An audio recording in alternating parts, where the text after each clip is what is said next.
We are lucky to have today Dr. B with us. So, Raffael Boccamazzo, did I say that correctly? How do you say it? You all know why it's Dr. B. Yes, Dr. B. All right, how do you say it? Boccamazzo. Boccamazzo. All right. More affectionately known as Dr. B, though, right? So there we go. yeah, that happened at the prison I used to work at. That the guys took one look at my name and just went, no. No, absolutely not. You're Dr. B. So I want to circle back to you working at a prison in just a second. But Dr. B is a doctor of clinical psychology and the clinical director of Take This, the first mental health nonprofit dedicated to serving the game industry and the game community. He has served in this role since the beginning of 2016, overseeing the AFK program, which I am a huge fan of the AFK Room, creating written content and in-person training materials for Take This, as well as overseeing the creation of the Take This Streaming Ambassador Program.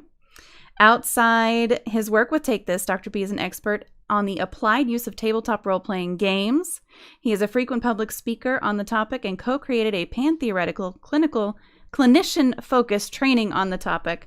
He's also one of the chapter authors in the upcoming book Video Games and Wellbeing, Press Start, and co-authored Gardens of Fog, a best-selling mental health-themed charity adventure module for Dungeons and Dragons. Thank you so much for being here. Oh, not a problem. Thanks for having me. As in, it's dangerous to go alone. Maybe. That might be our slogan. Hey, I'll admit to nothing. I like it. Yeah, the AFK room is fantastic for me. The first time I actually went into an AFK room was last year at PAX South. And I had to walk. That was a good one. I had to walk through all the beanbag chairs and everything. And it was just so loud. It was right next to the arcade. And I was like, okay, there's no way this is actually going to be a really good, refuge, being right next to the arcade and right next to all these people outside in these beanbags just chatting it up and everything. I walked in and it was like a cocoon of amazing silence. Yep. It was absolutely fantastic. Absolutely wonderful. All right, so backing up just a second. Your work in a prison. Were you... Yes, I can turn him up a little bit. Were you part of a prison ministry? Was this a mental health program that you were working in a prison for, or what was that? That was my training. Oh. So, while I'm not a licensed provider at this point, because I don't have time. I'm traveling with Take This often 2 to 3 weeks out of the month. So I can't practice realistically. But as part of my training, back when I did see people, I did my very first year-long rotation at this prison, and I liked it so much that for what's called my pre-doctoral internship, I went back. Oh. To the same prison? Yeah, the easiest way to think about this particular prison is it's a collection of 5 different units that are combined into one facility, and so I spent time training on pretty much every unit. That's very cool. My grandfather, not a mental health provider, but he did a prison ministry as well, and he really enjoyed it. He actually felt like he got a lot out of that, not only giving people something to get out of it, but that he took a lot out of it as well. He liked prison so much that he went back. Yes, that's what it sounds like. I liked working with the guys there. Yeah. And subsequently, when I did open a private practice after I graduated, I ended up working with teenagers because it was basically the same skill set, and no parent has ever disagreed. I don't disagree at all. I don't disagree with that one tiny little bit. I think that's fantastic. All right, so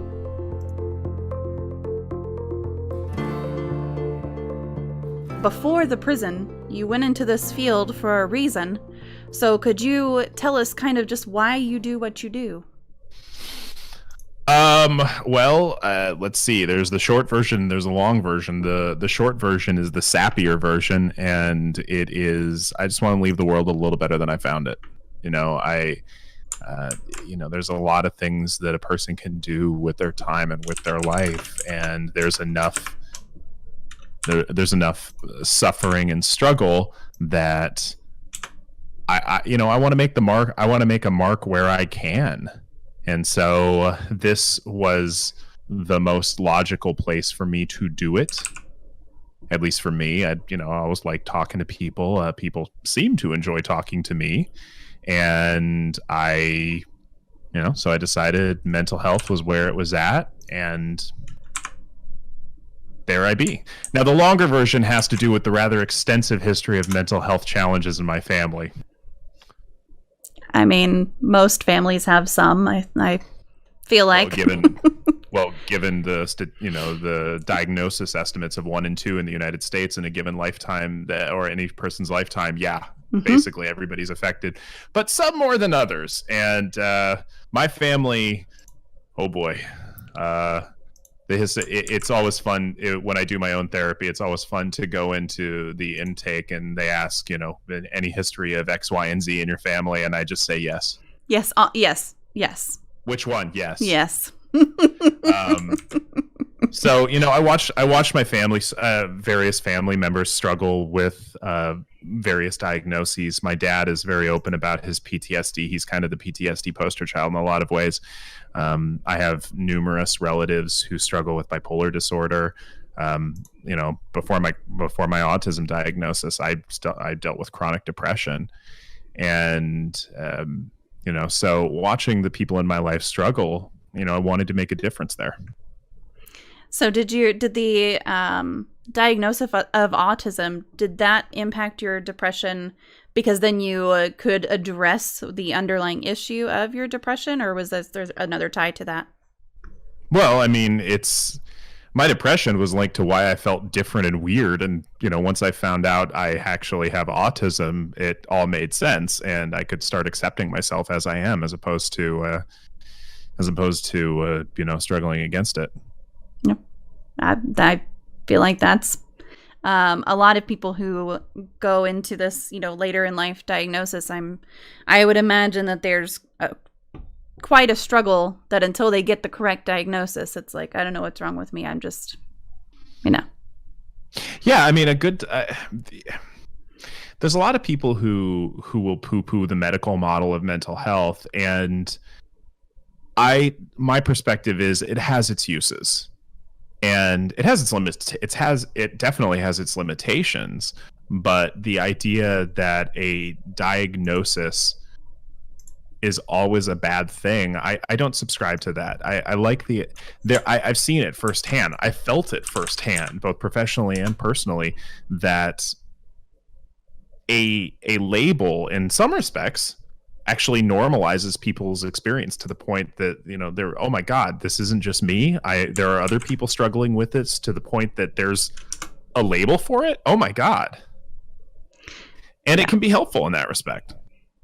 Yeah, that feeling of it's not just me, I think is one of the big things around the stigma just about mental health itself. Like, with that stigma, a lot of people just feel so alone. I know that I still feel sometimes really alone just with the people who are around me, not being able to talk about it. And fortunately, my company has gotten a lot better about bringing your whole self to work and kind of being able to talk about it. And they implemented this positive mental health champion program and all kinds of different things in this engineering company, which is not a fairly typical thing to hear in an engineering company. So it's been a lot more of a release for me to be able to talk about those kinds of things. So yeah, exactly. Bite mark. I like it when things make sense, even if the reason sucks. I much prefer to understand what's going on. Yeah. Absolutely.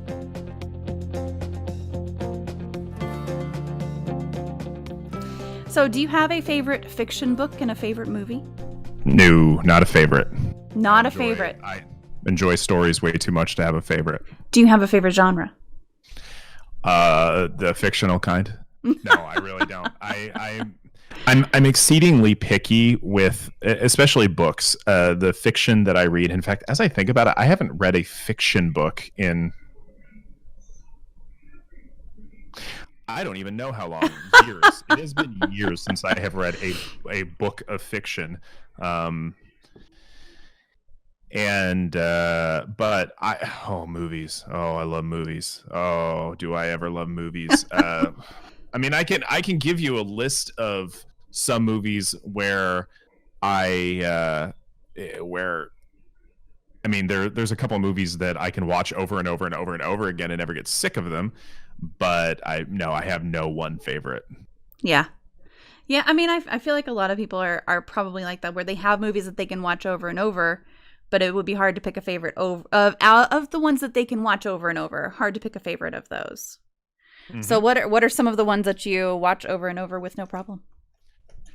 Moonstruck. Okay. Moonstruck is a personal favorite of mine. I will never get sick of Cher's performance in that. Nicolas Cage also rocked the house in that movie, and Olympia Dukakis very much deserved the Oscar she got for that. Let's see, what is some? Oh, Tombstone. Let's see here. Okay, Tombstone is the one where they get high on peyote, and one of them says, "Did you see the size of that chicken?" Right? Or is that a different one? No, that's not Tombstone. Very much That's not Tombstone. That's shoot, we've gone through this before. Dang it. All right, I'm sorry, continue.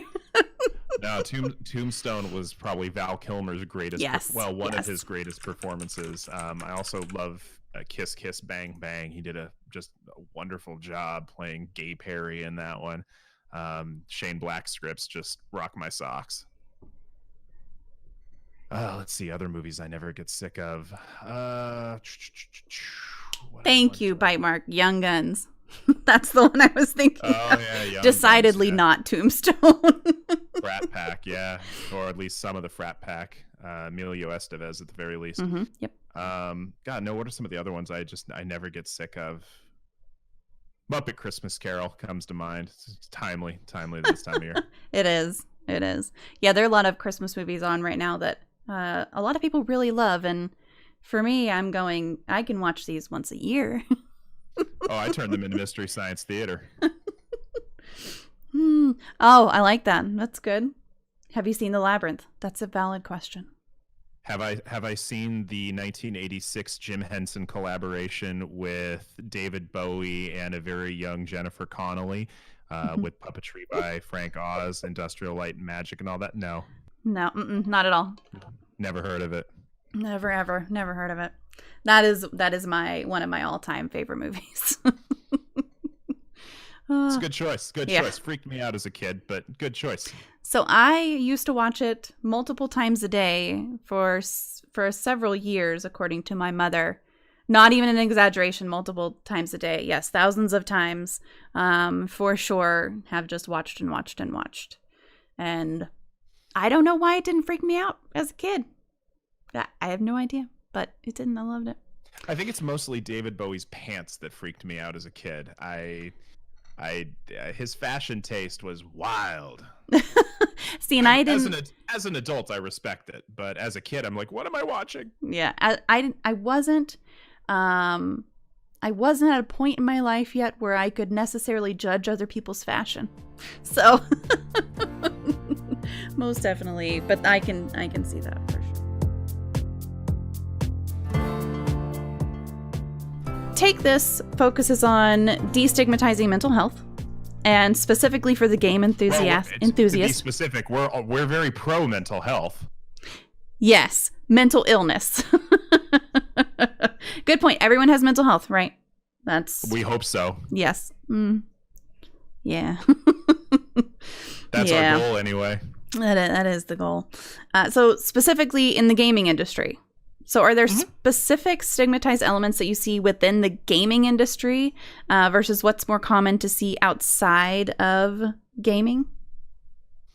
We'll say that again. So there's very specific things to are there specific elements to the game industry that are unique to the game industry in terms of mental health challenges? And I would say, well, I mean, in terms of mental health challenges is an excellent question as well, but I was thinking more that are stigmatized in the gaming industry versus stigmatized outside the gaming industry. Nah, I mean, stigma is a pervasive thing worldwide. Now, some areas, some countries are a little bit better about it, but no, I mean, that stigma exists regardless of what setting you're in, which is the reason we exist. Now, the reason we exist in the game space is, well, we're gamers. Is there going back to kind of what you said, are there different mental health challenges that you see within the gaming industry that are more typical than outside of gamers? Not really. Anecdotally, we've hypothesized that since things like introversion and creativity are, slightly correlated with increased, mental health diagnosis vulnerabilities. Aside from that hypothesis, there's mental health challenges are once again so pervasive society-wide that no. I mean, 1 in 5 people in a given year are going to be diagnosed in the United States, and we see relatively similar numbers across most post-industrial nations. And we, so I mean, now are there unique cultural elements to the game industry? Yeah. I mean, there's unique experiences and cultural considerations that we have to think about. But in terms of, greater occurrence rate or that sort of thing, nah. So what are some of those cultural differences that you see? Well, so let's see. One of the biggest challenges that we face is largely from people outside of the game industry, and a struggle I see from a lot of older folks, older than me, really. And there's evidence to back this up. Just by the way, there was a survey done at Stetson University in 2015 by a guy named Chris Ferguson that showed that there's actually a generational element to people's attitudes about gaming. I can definitely see that. Well, what we see is that a lot of people outside of games view gaming as monolithic. You either play it or you don't. They don't understand some of the intricacies of different types of game experiences. They don't understand that, somebody who is a professional esports player, one, they can actually make a living if they're good enough. But two, well, also less risk of concussion than football. But still a risk.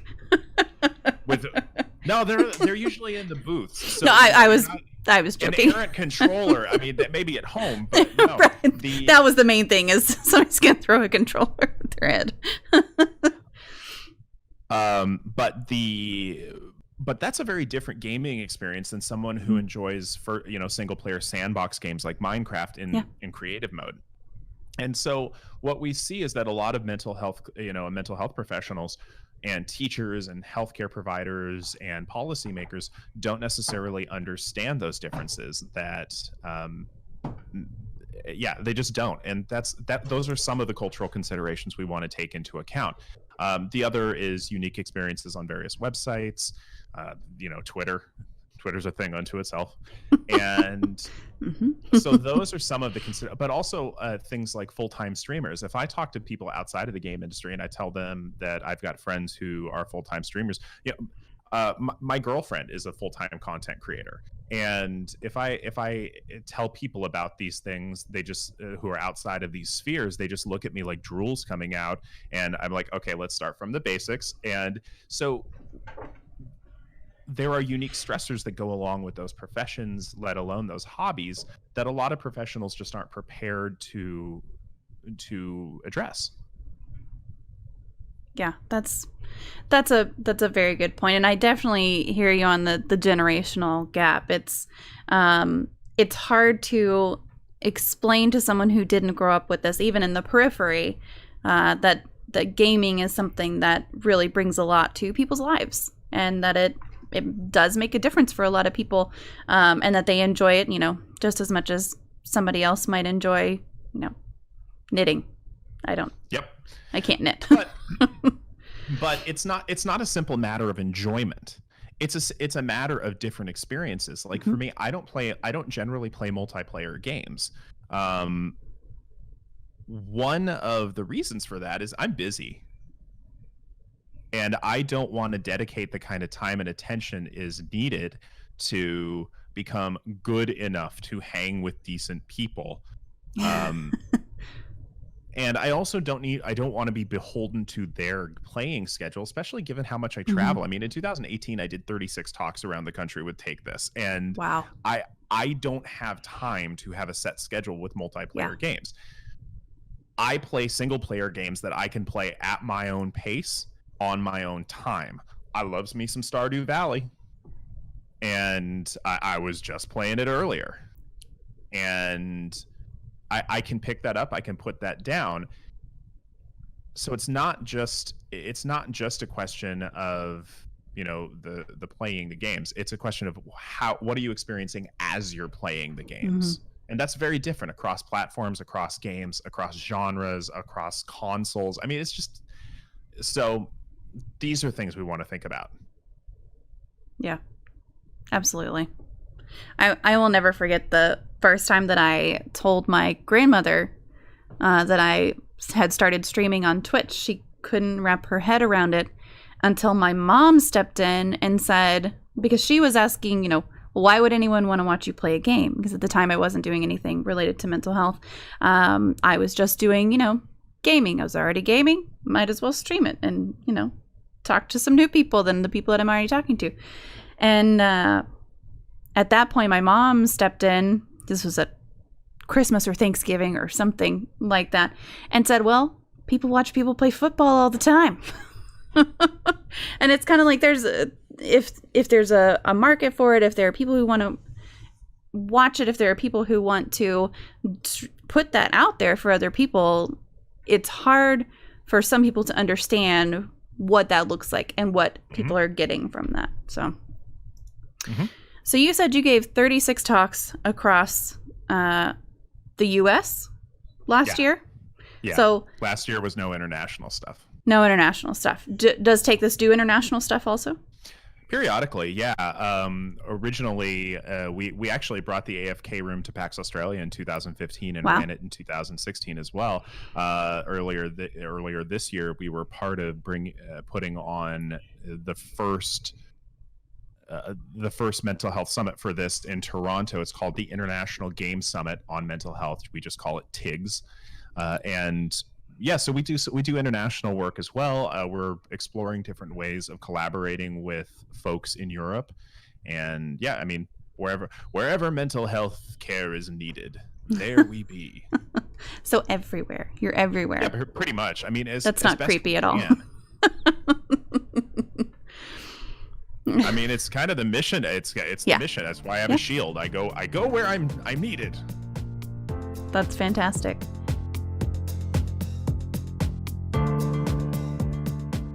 In addition to these talks, you also write for the Take This blog on the website. Occasionally, yeah. Occasionally. And you've written a lot of different things, from video game addiction to Overwatch characters to community building. So how do you focus on, first of all, the topic of your talks, and then also the topic to write about next on the blog? Well, I mean, we do what's needed. You know, different things are needed at different times.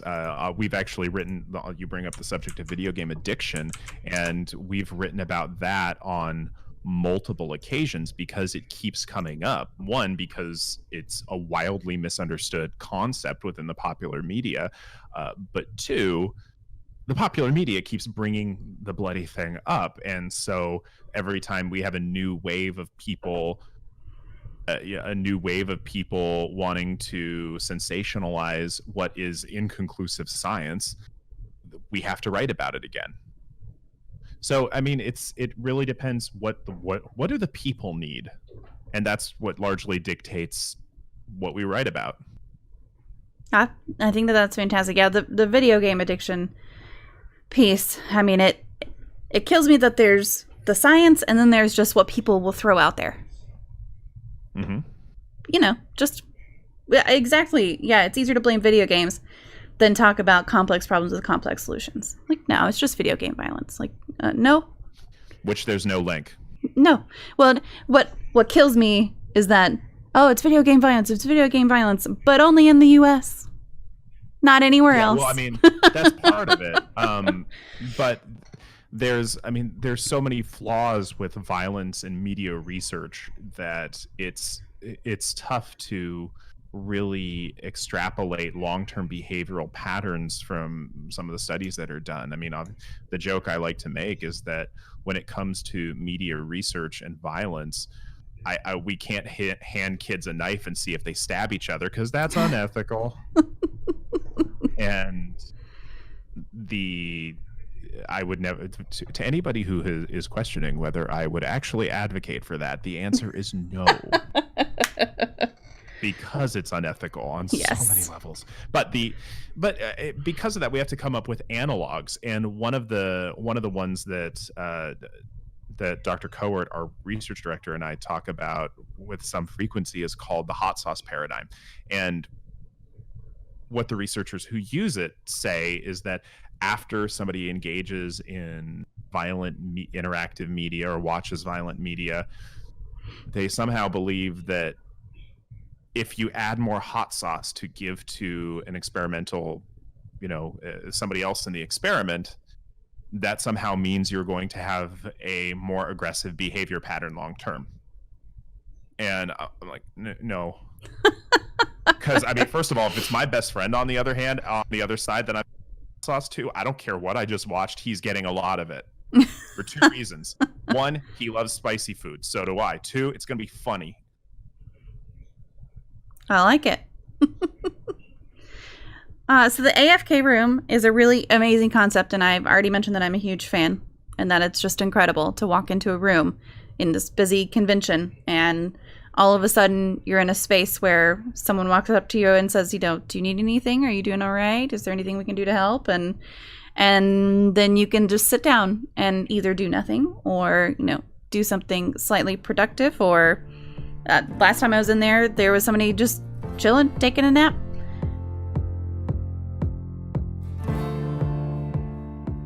How did that concept come about?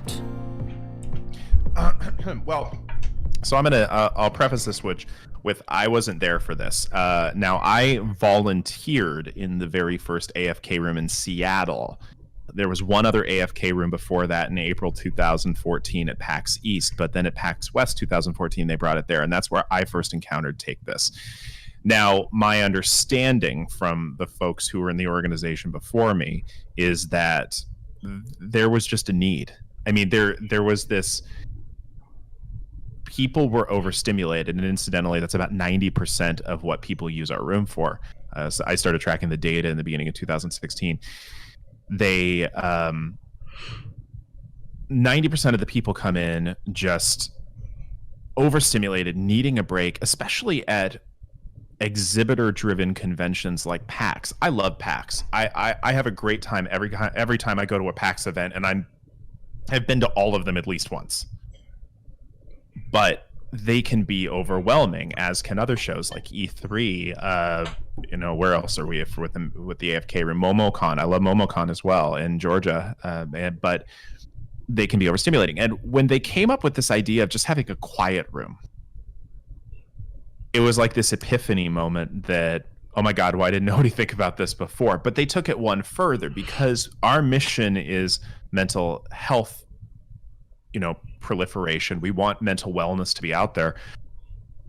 We made sure, knowing how overwhelmed people can get, that we had at least one licensed clinician on shift at all time, not to therapize you, because that's illegal and unethical for a variety of reasons,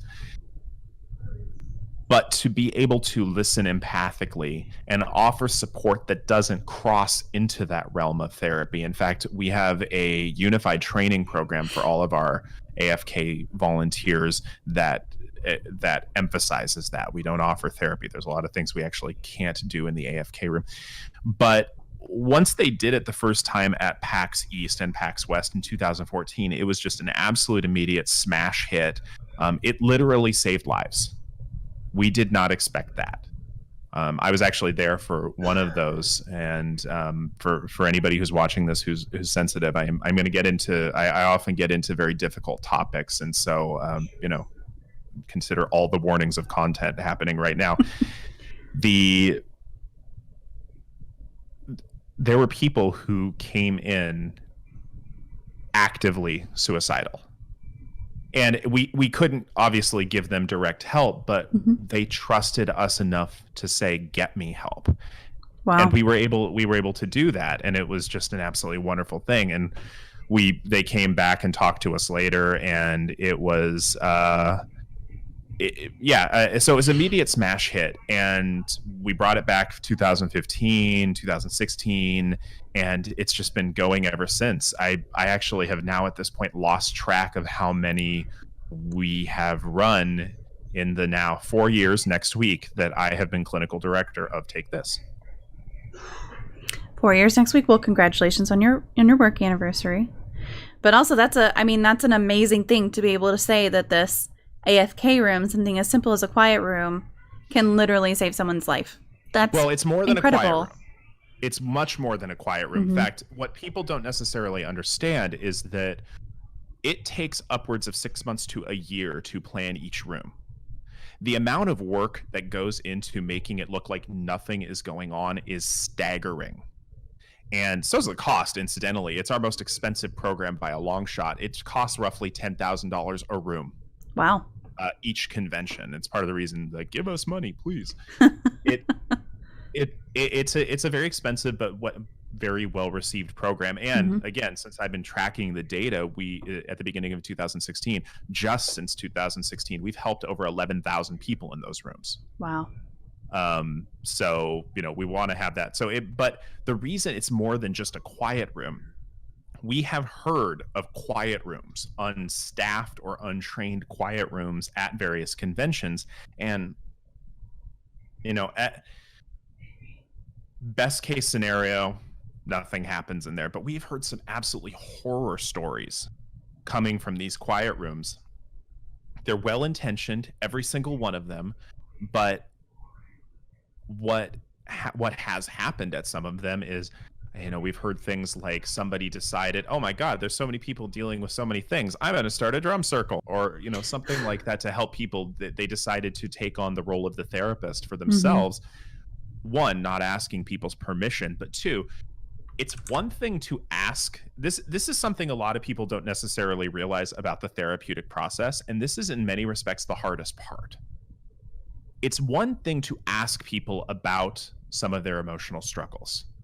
It's another thing to help them contain it in a safe holding space once you've drudged things up, and to pace the rate at which you drudge things up. Because if you drudge up too much too quickly, it is harmful to people. And if you do that in a way that's a non-consensual relationship and you're not trained, that is dangerous. And so that's part of the reason we always have trained mental health professionals, licensed, advanced graduate students who are trained to, if they see something that they know is outside of the scope of what we can do, we can help keep the safe space, but also get people the resources they need. So it is so much more than a quiet room. It is so complicated. I didn't realize so much went into the planning of each one of those, or that they cost that much. That's interesting. Is there, you said it's your most expensive program. Do you have fundraisers specifically for the AFK room, or is it just kind of split up however the need is when someone goes to donate, or how does that work? It all goes into the, if people donate to us, it all goes into basically the same fund, our operating budget. And all of the money that's donated to us goes towards providing our mental health services. I mean, the majority of it goes to either the AFK room or staffing, because if we don't have staff, we don't have the bandwidth to create programs. We don't have the bandwidth to create content. Now, thankfully, we've had a number of very generous donors over the last couple of years, and we've been able to expand our staff from, three people, all of us extremely part-time, to now 7 people, I think.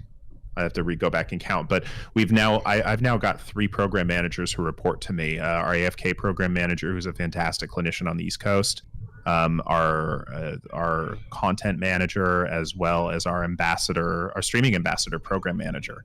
And so we're able to do a lot more with expanded staff. So any donations that go to us, yes, they go towards the AFK room, but they also go to helping us expand the program. And sometimes that's through staffing hires. Yeah. That's absolutely fair. Absolutely fair.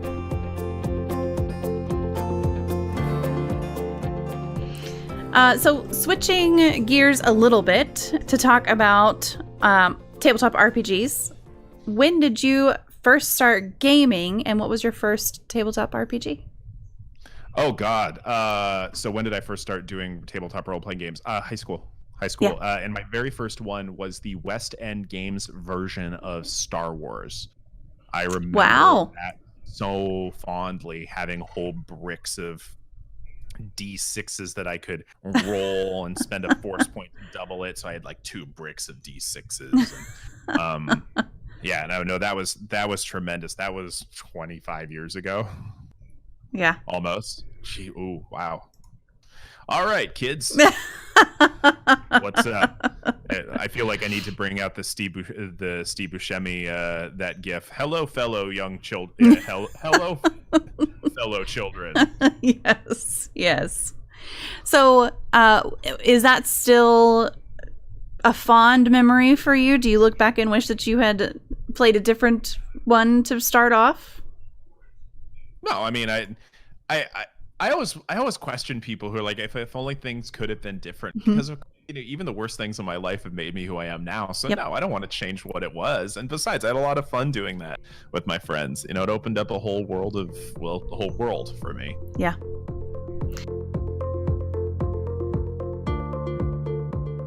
What is your all-time favorite tabletop? Dungeons and Dragons. Absolutely. And what's your top pick for applied tabletop RPGs in a kind of therapeutic setting? All of them. All of them. Any of them. Yeah. All of them. Oh my gosh, Kat, you're gonna drive me crazy. All of them, and it depends on the person, depends on the therapist, or sort of. My experience and my co-author, Dr. Megan, on the training that we offer, our experience has largely been that when people start thinking about applied therapeutic gaming, they think backwards. They ask, how is this game therapeutic as it is? And the way we train them is to think the other way of saying, okay, what intervention do I want? And how can I break this game to meet that intervention? So, while sure, there are certain games that lend themselves to certain ways of doing things more than others, it's not, Dungeons and Dragons, depending on, so when I used to work with folks regularly, I would start with what am I trying to teach them? What's the therapeutic goal? Or in my case, social skills. We're working with social skills largely with teenagers on the autism spectrum. And my question was, first, what's the goal of today's session? Then second, how can I break the game to make that goal? So that's why my somewhat snarky answer to that is, what's my favorite therapeutic applications is all of them. Yeah. Because every one of them I can break a little differently. I like that you're putting this as, how can I break the game? Can you explain kind of what you mean by that? Well, the goal of therapy is therapy. If you can wrap therapy in the form of a game, then even better. So whatever story you craft, whatever challenges you put into a role-playing game, or even tabletop board games, or my friends Adam Davis and Adam, the co-founders of a great nonprofit called Game to Grow in the Seattle area, they did an entire dialectical behavioral therapy module using the video game Overcooked. And so it was always interventions first. And depending on how I conceptualize those interventions, I would play the game a little bit differently. Now, the way I used to conceptualize things was largely from a cognitive behavioral perspective. So I think very frequently about, behavioral rehearsal, rewards and punishments. And thankfully, most games have rewards and punishments built in. So whatever the target behavioral goals were, I can just manipulate the game to help the kids I was working with meet those behavioral goals. Yeah, that's great. Bite Mark asks, which edition of D&D is your favorite? 5th. The 5th. Why? So it's accessible. They did such a good job when 5th edition came out in 2014. They did such an amazing job of distilling all of the complex role-play mechanics of 3rd edition, 3.5, 2nd edition, but still maintaining a lot of really cool combat elements of 4th edition. I am a 4th edition. I like 4th edition for what it was. A lot of people would rag on me for that, but I like 4th edition for what it was. But they distilled it down into a flexible game system that is as simple or as complex as you want it to be. And that makes it such an accessible role-playing game to so many people. And because of that, and we've seen additional media attention over the last 5.5 years since the game came out, that there are now more people playing it than ever before. So whenever people are interested in playing a role-playing game, they inevitably ask me about Dungeons and Dragons. Can I run a Dungeons and Dragons game for them? And yeah, so I think 5th edition, they just did such a good job when they released it. Yeah.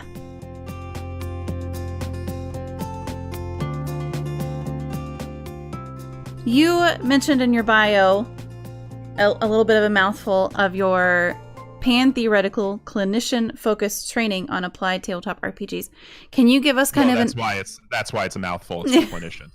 Well, yeah. So there you go. Can you give us an overview of what that incorporates?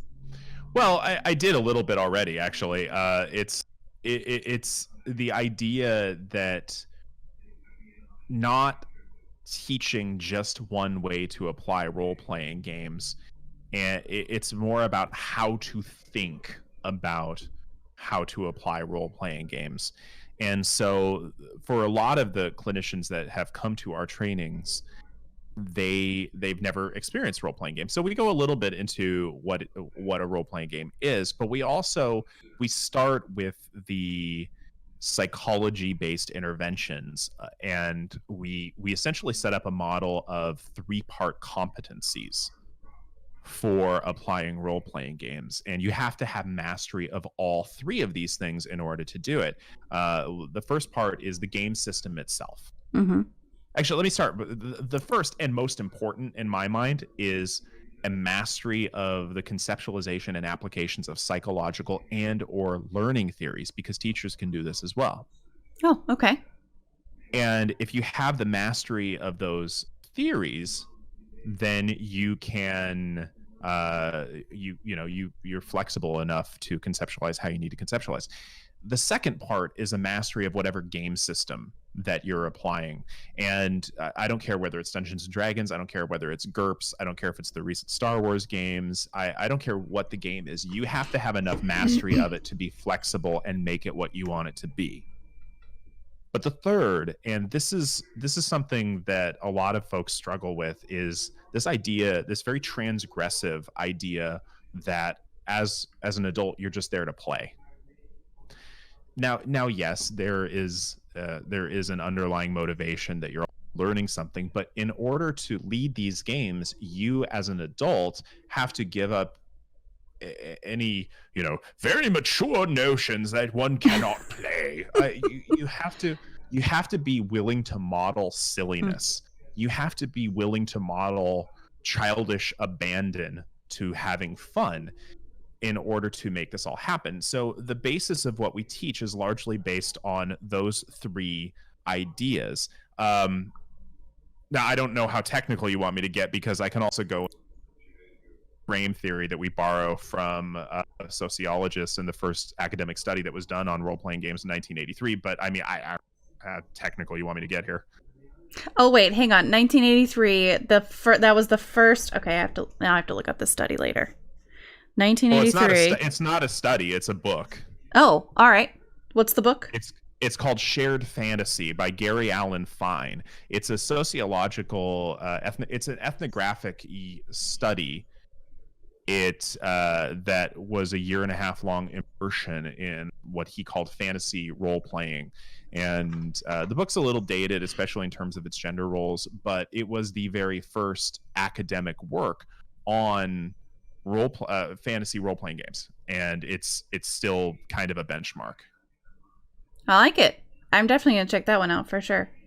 Benmark says, I feel that way about 5e also, but so many people don't. They simplified enough to make it approachable without taking out the fun crunch. There you go. Hey, Fee, how's it going? Oh, thank you for that link. I appreciate it. I'm going to probably use it later.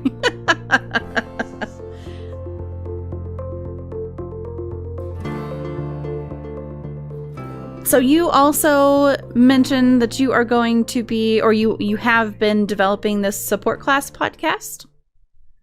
Oh yes, Take This is upcoming podcast. Take This is I have that was a mouthful as well. My own words here. No, Take This is upcoming support class podcast. Really should have thought of the name better before we came up with that. But anyway, we're going with it now.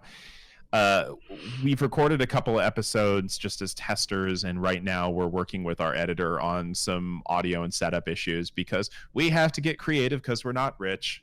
Yeah. And so we were hoping to have the first couple of episodes out by the end of the year, but we're looking at January for this part. We've got 2 recorded at this point, but some of the guests we have lined up for the first season are absolutely stellar folks.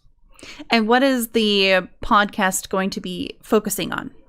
That's helpful, isn't it? Well, it's going to be focusing largely on the intersection of psychology and gaming. Now, some episodes are going to be more psychology heavy.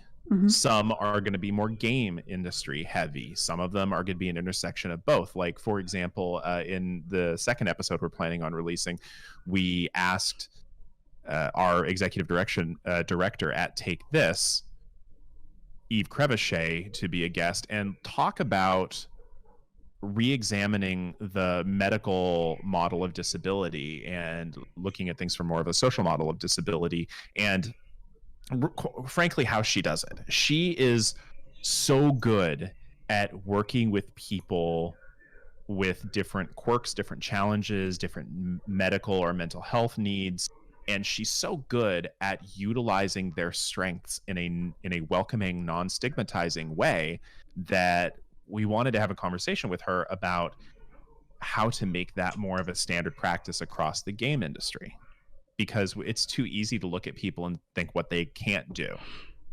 And so that's an example of the intersection. I was talking about the intersection between mental health and games. But one of the other, we've got some other folks that we want to have on the podcast that we're going to have on the podcast that they just talk straight up mental health. Yeah. Well, I think that's fantastic. I'm guessing it's going to be linked on your Take This website. It will be, and it will be available at takethis.org. Yep, here you go. And wherever else we decide to release it. Yes. Thank you, Finn, for that sub. I appreciate it. We have to get creative because we're not rich. That is a really good quote. I love it. That's fantastic. I know I dress fancy, but it's all a show. Yeah. Right. Yeah, I mean, creativity is important anyway. So going back to your clinician-focused training, is there demand for that more and more that you've seen? Is that kind of trending up to try to get more people involved in the supply tabletop role-playing games? I think so. I mean, what we're seeing more and more is people who, especially students and early career professionals, let me back that up. What we're seeing right now, at least in our particular corner of the world of mental health, is this idea of not only meeting clients where they are in terms of their phenomenological experience, basically what are the differences between people and how can we honor those, but rethinking the previous wisdom of socializing people to therapy. So what I mean by that is that when people would come in for therapy for the last 150 years, we would teach them how to be clients or patients, whichever term you want to use. They both have their merit and they both have their limitations. But we would essentially teach them about the process of therapy and what we need from them to give them what they need. Okay, great, cool. But what we're seeing now is a way for us to turn the therapy on its head to be what they want and to meet them in a way that's more engaging and more fun than going to some old dude with a beard. And I'm very cautious about saying this as I approach 40. But going to some old dude with a beard who's going to talk to you in a bad Austrian accent, face you backwards, and go, "Yeah, well, tell me about you." It's such a different experience than doing that. If you can come in and play a game and go, "Oh my God, I learned something too. Oh, I'm coming back for this." So, yeah, that we see more and more early career professionals who want to do that sort of thing, because also there's just the lived experience of gaming. I mean, so many of us have these stories about how much gaming means to us, how much it helped us, and all these great experiences, all these great friends we made in the process of gaming. And we want to give that to people in a controlled way. If it helps us, we want to use it to help other people. That's just human instinct. Yep. I think that's fantastic. And I know that my therapist, at least, she uses some kind of, not role-playing games, but she uses some games with her clients who are kids. But do you see this used with adult clients or patients, however you would like to put it? Do you see this used more with adults as well? Well, no. I mean, we see it with both. Now, certainly most of the people I personally know doing this sort of work, games are kids' thing. So, adults are less willing on the face of things to engage in a game. Mm-hmm. But there is some great stuff being done. Some friends and colleagues, Elizabeth and Jared Kilmer, Doctors Elizabeth and Jared Kilmer, are doing some great work with the Veterans Administration with applied gaming. I mean, God, they ran in Texas a PTSD group for the VA using Dungeons and Dragons, and that's all adults. Wow. And they're driving some really interesting research on the subject too, which is sorely needed. Sorry, I'm just writing down that name. There we go. That sounds really cool. So a PTSD group. Driven by Dungeons and Dragons. That's great. Where in Texas was that? Ooh, I forget where I forget where they were exactly. Gotcha. But I asked because I'm also in Texas. Well, they're not there anymore. Gotcha. They are not there anymore. Actually, I believe both of them are now looking for a game to grow up in the Seattle area. Oh, very nice. I like it.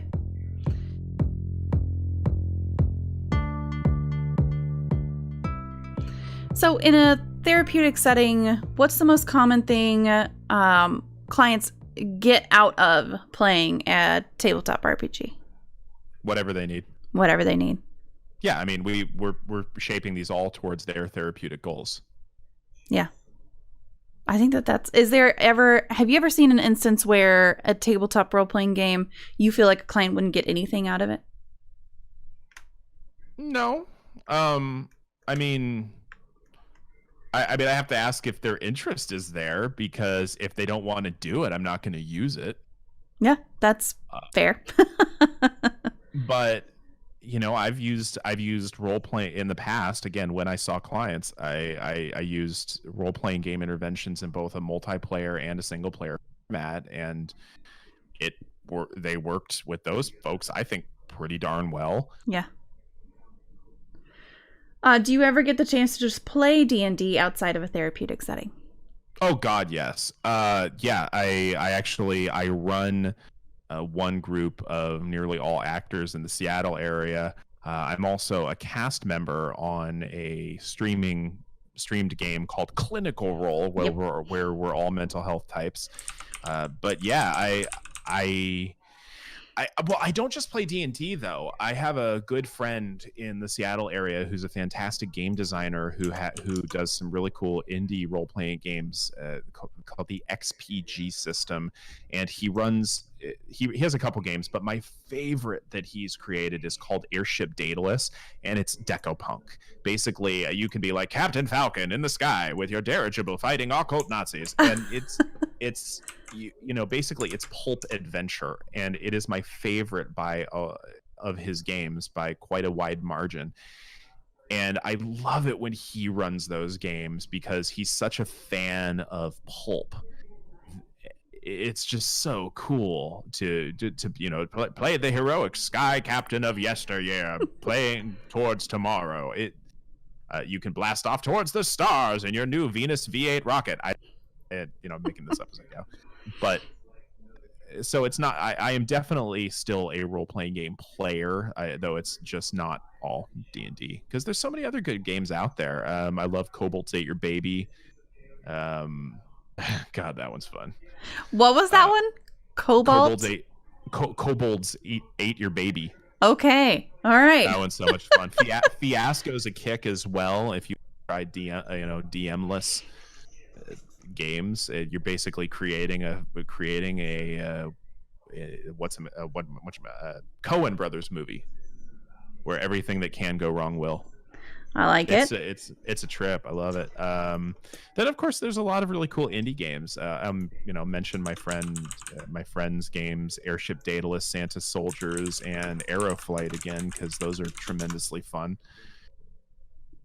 So yeah, I mean, there's just a really good. There's just a lot of really cool ideas out there in the role-playing game community, and especially given there's a bit of a trend in the indie sphere to move towards DM-less game or GM-less games.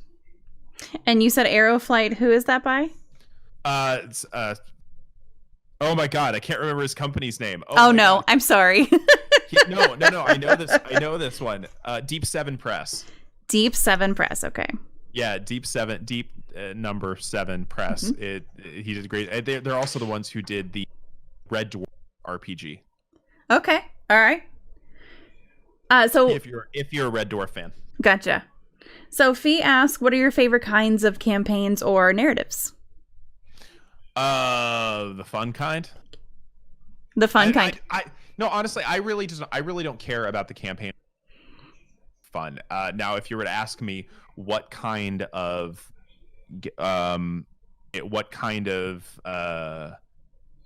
types of gameplay I like, if we want to bring in the 3 pillars model from 5th edition, I tend to like exploration and role playing, social element of things much more than the combat. I think combat's just mechanistic, and unless we can make it fun and engaging. And if I want just a combat-based game, I'll go back to playing minis. I love War Machine and Hordes. Used to play 40K, but if I want combat, I'll just do those. I'm playing role-playing games for the role-playing. Yeah. I think that is a great way to look at role-playing games. A lot of people looked at them for the role-playing aspect. I mean, it's in the dang name there, but I feel like from an outside looking in perspective, a lot of people think of, Dungeons and Dragons in particular as just fights all the time. And it's like, no. No. I mean, certainly the earlier editions were more hack and slash. One of the cool things about being literally a role-playing game scholar is that buying vintage games is a legit business expense. Hey. So when I picked up my 1974 original edition copies of Dungeons and Dragons, OD&D, original Dungeons and Dragons, I was thrilled. But it is very much more a hack and slash adventure as opposed to it's a dungeon crawl as opposed to the more modern role-playing based systems. Yeah. Yes, the exploration of it. Exactly. Yeah. I like that, Fee. it still fights all the time if you go to Adventurers League. Yeah, that's true. And actually, Chris Lindsay, who great guy, and they do a great job for what it is, and I think that shows the flexibility. Just because I don't dig on combat as much, that's not to say combat can't be fun, but just because I don't groove to it doesn't mean others can't. And that's where, getting back to what I spoke about earlier, the flexibility of 5th edition, where I think they really hit the nail on the head. Yeah, the flexibility of, I think that's a great way to put that too. I was getting to it, by Mark, I swear I was. How do you feel about tragic RPGs like 10 Candles? There's a place for them. If you dig them, cool. I've been meaning to play 10 Candles on that once. But usually nihilistic horror stories are not my jam. I like hopeful things. I like redemptive stories, but they have their place. And there are definitely people who dig that sort of grim nihilistic exploration of character and humanity. There's a lot of valuable stuff that can be there. Just not generally my bag. Yeah. But I do want to try that one at least once. Do you think that there's a place for that in a therapeutic setting, or do you think that that's just kind of like something that people could play if they want to play it? Yeah, why not? I guess you've kind of already said, like, if there's a way, then you can find it.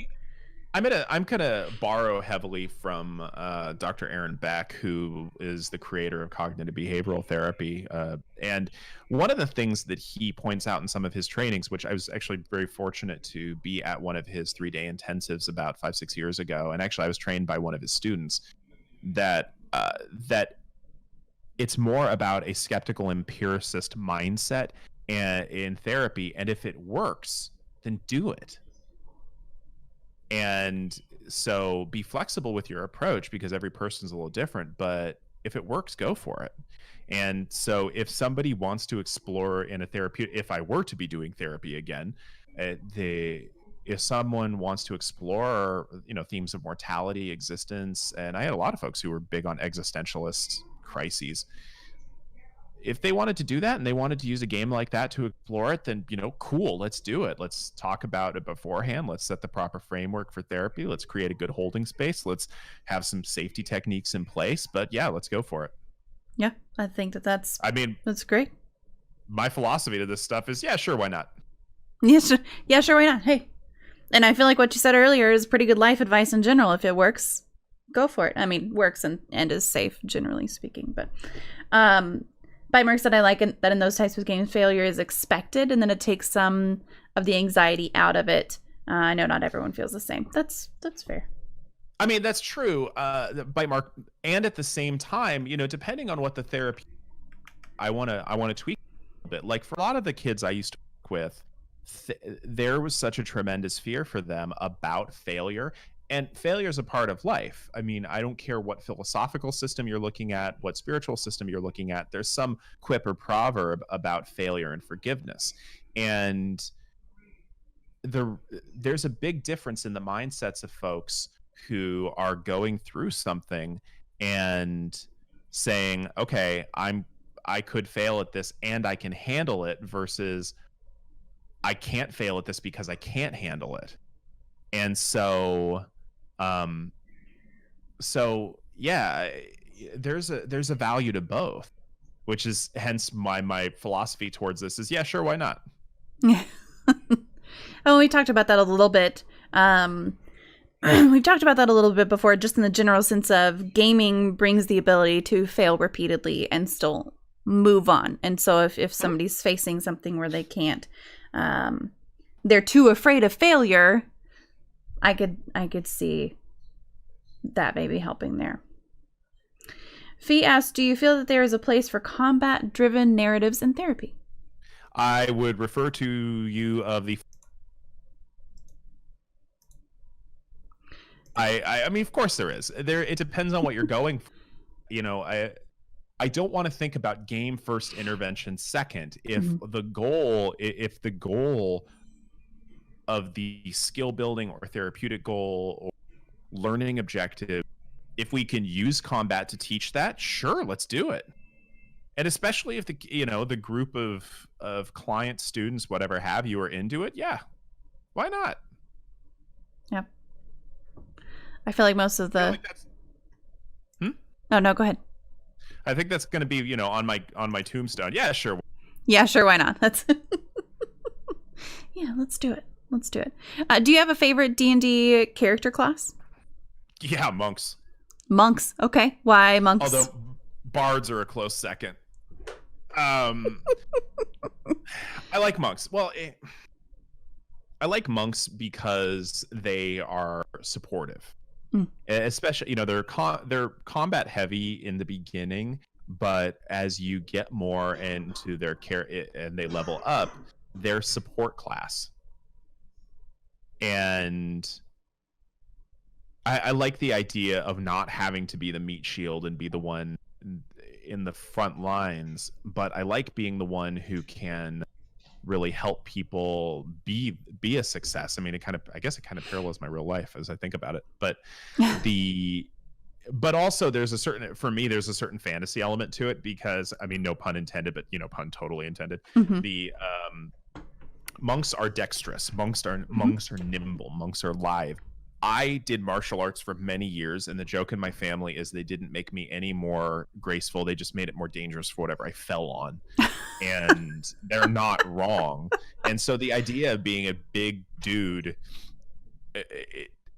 playing a character that is nimble and agile and has great balance, and when they fall, they can land, that is a real fantasy wish fulfillment thing for me. I think that is fantastically put. Like, I am not graceful at all. I have zero balance, so playing a character in a game who is graceful and has balance sounds great. Oh, that's perfect. Yeah. Yeah, sure, why not? Yes, absolutely. Mm-hmm.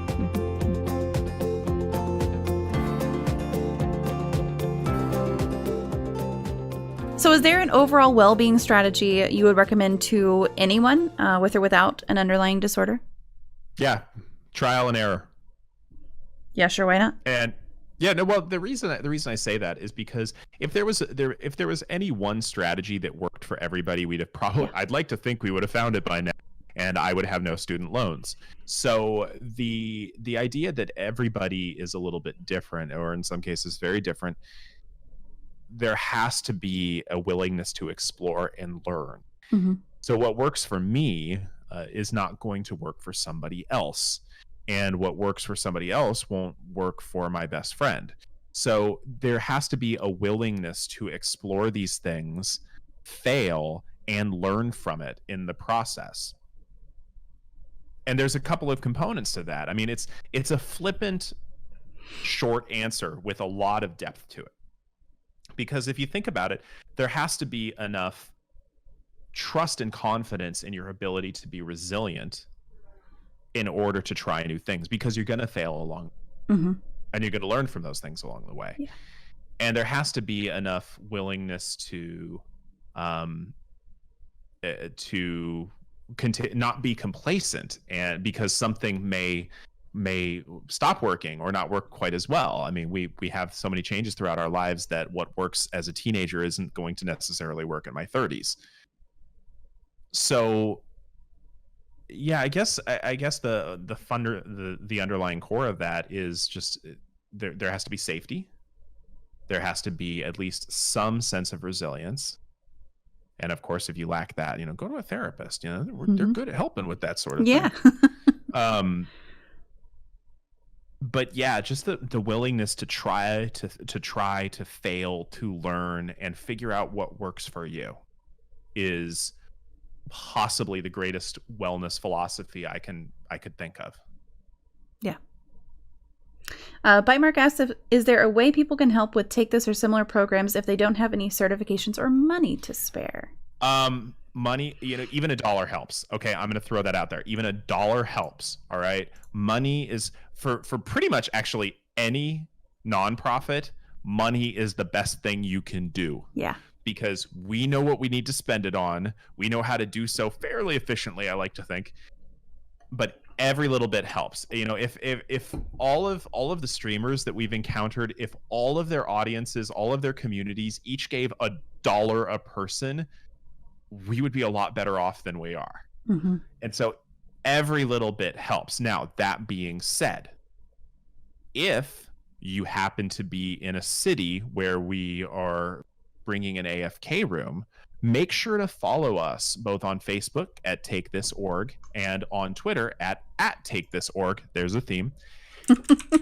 So you can, you know, keep abreast of some of our volunteer opportunities. Those are a fantastic way to help out. You know, we have our Hope booth where we talk about the mission of Take This, and we accept donations.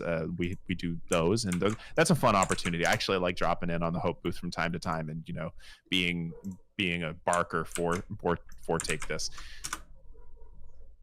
So that is one way, but really the best thing you can do is give what you can. Do you want to describe what the Hope booth is a little bit?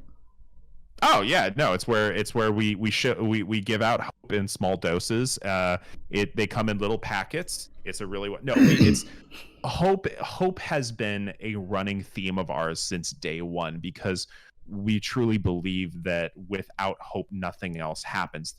We even see this in therapeutic settings, that if you have two people with the exact same diagnosis and one person believes that things can get better, maybe even just a little bit, maybe not, you know, 100%, but maybe even just a little bit, that tomorrow can be better than today, that person is going to have a very different presentation than someone who believes this is as good as it gets and nothing will ever get better. And so hope is a running theme in everything we do. And so we talk about Take This as missions at the mission at the Hope booth. We have resources available at the Hope booth. We also have merch, which people can donate to receive at the Hope booth, wherever we bring that to conventions. Yeah, that's another fantastic thing. You guys look for Take This anywhere that you go to a convention. So in one of your last, it was the answer to, I think, one of Fee's questions, but you mentioned safety again, and that reminded me that I did want to bring up back on the tabletop role-playing games and kind of the applied setting for that in a therapeutic context. You mentioned earlier that there were some safety measures that can be put into place. Do you want to go into what a typical safety measure would be in a therapeutic context? We've heard here having the green, yellow, red cards, or a check-in or something like that. Like those. Mm-hmm. Is there anything that you have seen be particularly effective as a safety measure? Depends on the group. And what I would say is a necessity for every, what's called a session. And that's a session where you're not playing the game, but you're planning the game, and you talk about the framework of the game. You know, Monty Cook Games offers a fantastic free module on consent in gaming. And, you know, I don't understand what people are so up in arms about over the term consent. You know, people are like, oh, well, it takes away from the fun of gaming. No, it doesn't. It actually adds to the fun, because here's, you know, you can go into a convention and find some edgelord who wants to basically be the Stanley Kubrick of role-playing games, and I am an artiste. I will inflict the human condition upon people who are already struggling with it. And that's not fun. Just ask poor Shelley Duvall. I mean, my God, the story of her when they filmed The Shining is just tragic. But when you can sit down with your players and essentially agree what are the limits of what we're going to do here. Yeah. Once you have that framework in place that everybody understands, that actually gives people the ability to move around within that framework without anxiety of knowing that they're going to bump against the edge or go too far. That gives you a lot of clarity as a storyteller and GM. It gives your players a lot of clarity, but it also gives a lot of trust. And trust is such a fundamental element to good role-playing game. It really is like a good film set. I know I'm torturing the film analogy probably to death, but the idea that within the typical role-playing game, there is a power differential in favor of the GM, because they're the director, the Mm-hmm. lawyer, executive, the script writer, they are the producer, they're all the extras. Your players are your featured actors. And like any good film set, there needs to be trust between the director and the actors in order to get the best performance out of the actors, and hopefully collaborative, because most people like collaborating. Mm-hmm. But having that session zero where you're setting things up ahead of time, that gives that framework to know where the boundaries of exploration are. So always do a session zero for every campaign. I recommend that to everybody universally.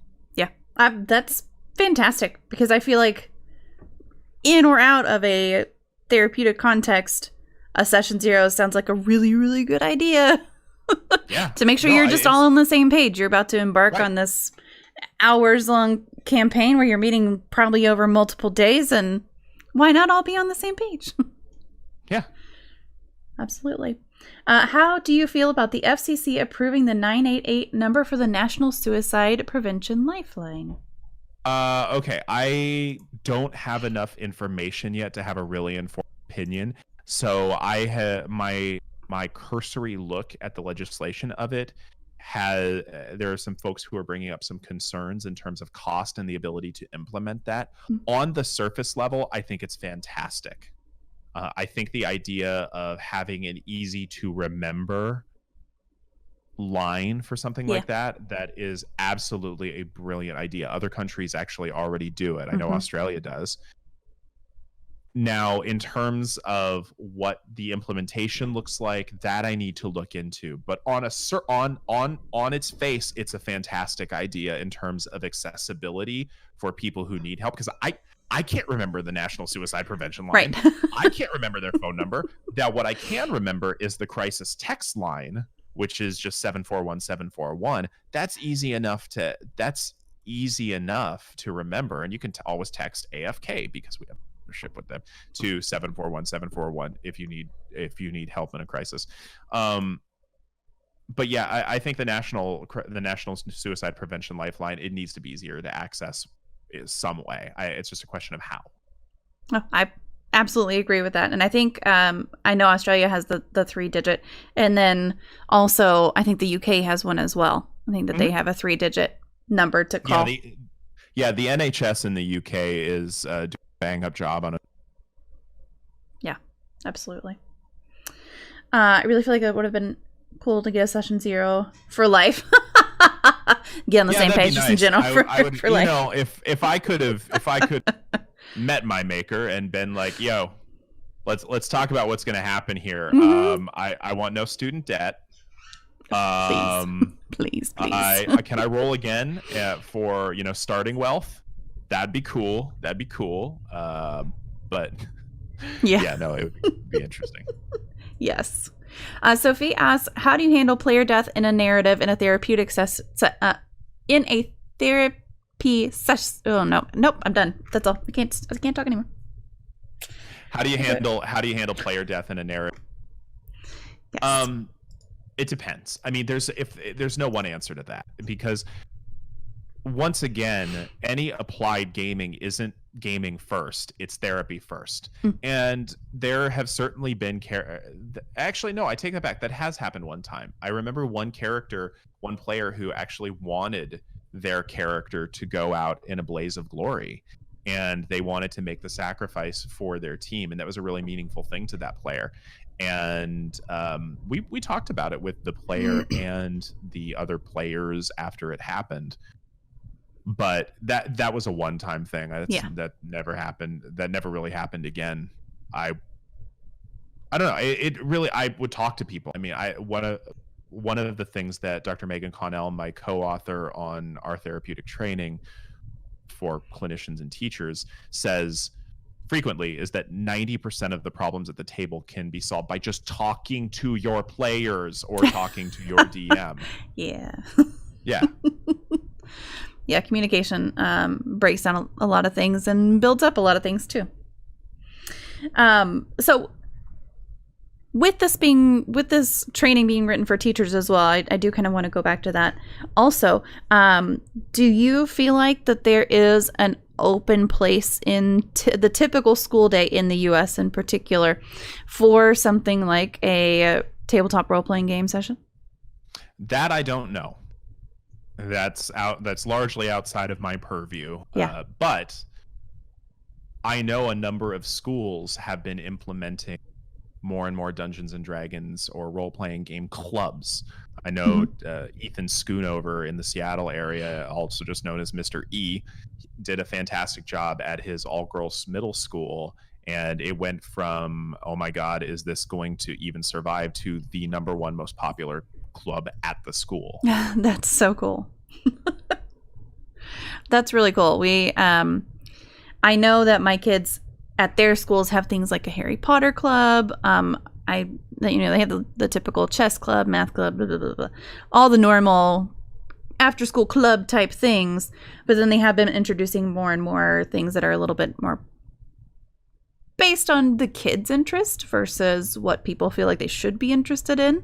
I haven't seen D&D come up yet, but I would love that. And my daughter especially would love that. She went to, one of her friends had a party and it was D&D focused. When I got there to pick her up 7 hours later,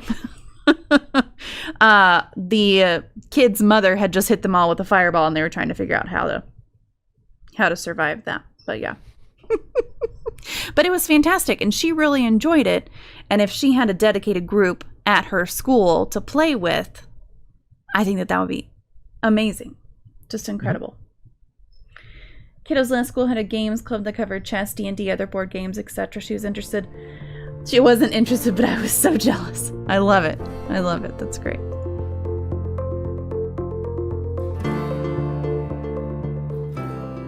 So if you could change one thing about the mental health field or people's views of mental health professionals and educators, what would it be? This is actually good timing that we're wrapping up because my laptop is about to go kaput in about 10 minutes. That's okay. Fantastic. All right. What I'll say to that is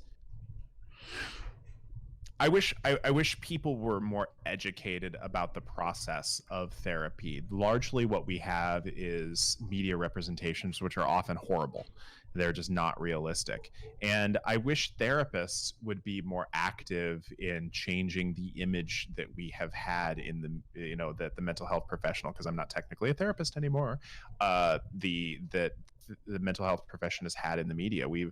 I wish that the trope of the malevolent mental health provider went away for good. I know our ambassador program manager, Dr. Kelly Dunlap, has a lot of opinions on mental health representation, especially the asylum trope, which needs to go away.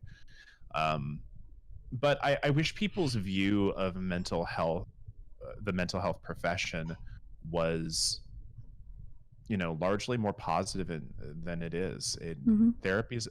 You find a good therapist who works with you, then it's an amazing experience. And unfortunately, this is part of the reason Take This exists, is to educate people on how to find that therapist who works well for you, because that's a process unto itself. Yeah, absolutely. Yep, I've had to go through more than one therapist to find the right one, and I'm super glad that I continue trying to find the right one, because the one that I have now is amazing. She's fantastic. So are there any other community questions? I think we got all of them. Bite Mark said, thank you so much for being here. The conversation was great. I learned a lot. Also, you look quite dapper, and I thought you should know. Well, thank you. This is one of my favorite vests. I don't have any vests, so there you go. And I'll just open up the floor and ask you if there's anything you want to throw out there about your work or research or anything we didn't cover that you want to say. Well, I mean, just make sure to follow Take This at takethis.org. That's our website. You can follow us on Facebook at Take This. You can follow us on Twitter at @take or at TakeThis.org. You sense a trend. Every dollar counts. If you can give even $1, please do. There's donate buttons on our website that people are always people are always able to do charity fundraising on their streams for us. So, anything you can do to help support our mental health mission and bring it to the masses is much appreciated. Yep, absolutely.